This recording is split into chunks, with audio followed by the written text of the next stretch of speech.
Ang mga netizens ay masayang makita si Catherine na ito ay nakapag-move forward na patungkol sa kanyang dating kasintahan na si Daniel Padilla.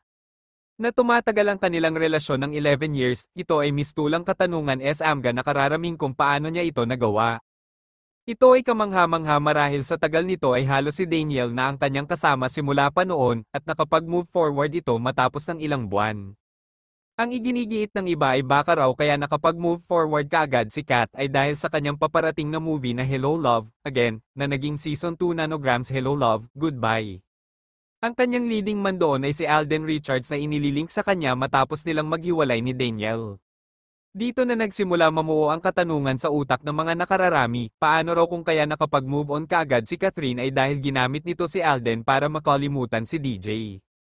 Ayon sa mga netizens ay mukhang si Catherine ang hindi makapag-move on dahil patuloy nitong inuungkat ang nakaraan na, si Daniel ay tahimik na pero patuloy pa rin ang pag-ungkat ni Catherine dito. Ito mga naging komento ng mga netizens patungkol sa issue nata.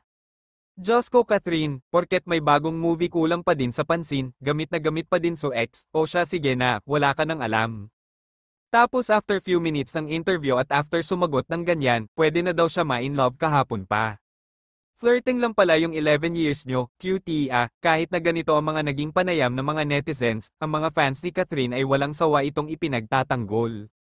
Catherine prang nilaruan lang ang pagmamahal sa ex mo parang di siya nalungkot sa paghiwalay mo noon ikaw lang ang nalungkot umiiyak at siya ay tumatawa lang sa iyong paghiwalay sa kanya di siya seryoso sa iyo noon ang pangit niyang ugali.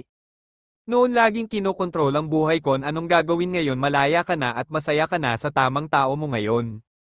Ang higpit kasi ng relation niya noon in short toxic, puro siguro stress, kaya di niya alam ang definition ng love kasi ang alam niya lang madaming bawal, hahaha kung ikumpara ang buhay niya noon at ngayon.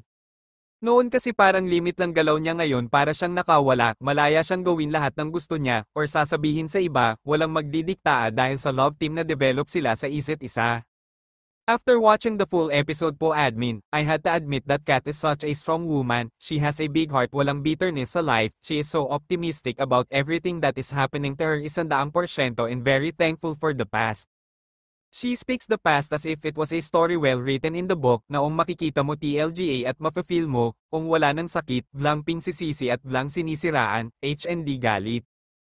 Ang ganda niyang MG salita, and it shows NMN sa aura niya, her beauty radiates beyond, kung sabi nga ni Tito Boy napaka-decente niya bilang tao, nakitsaktan that time of her breakup walang masasamang mga salita ang binitawan niya. Salute to this woman, you earn my respect all over again Catherine Bernardo.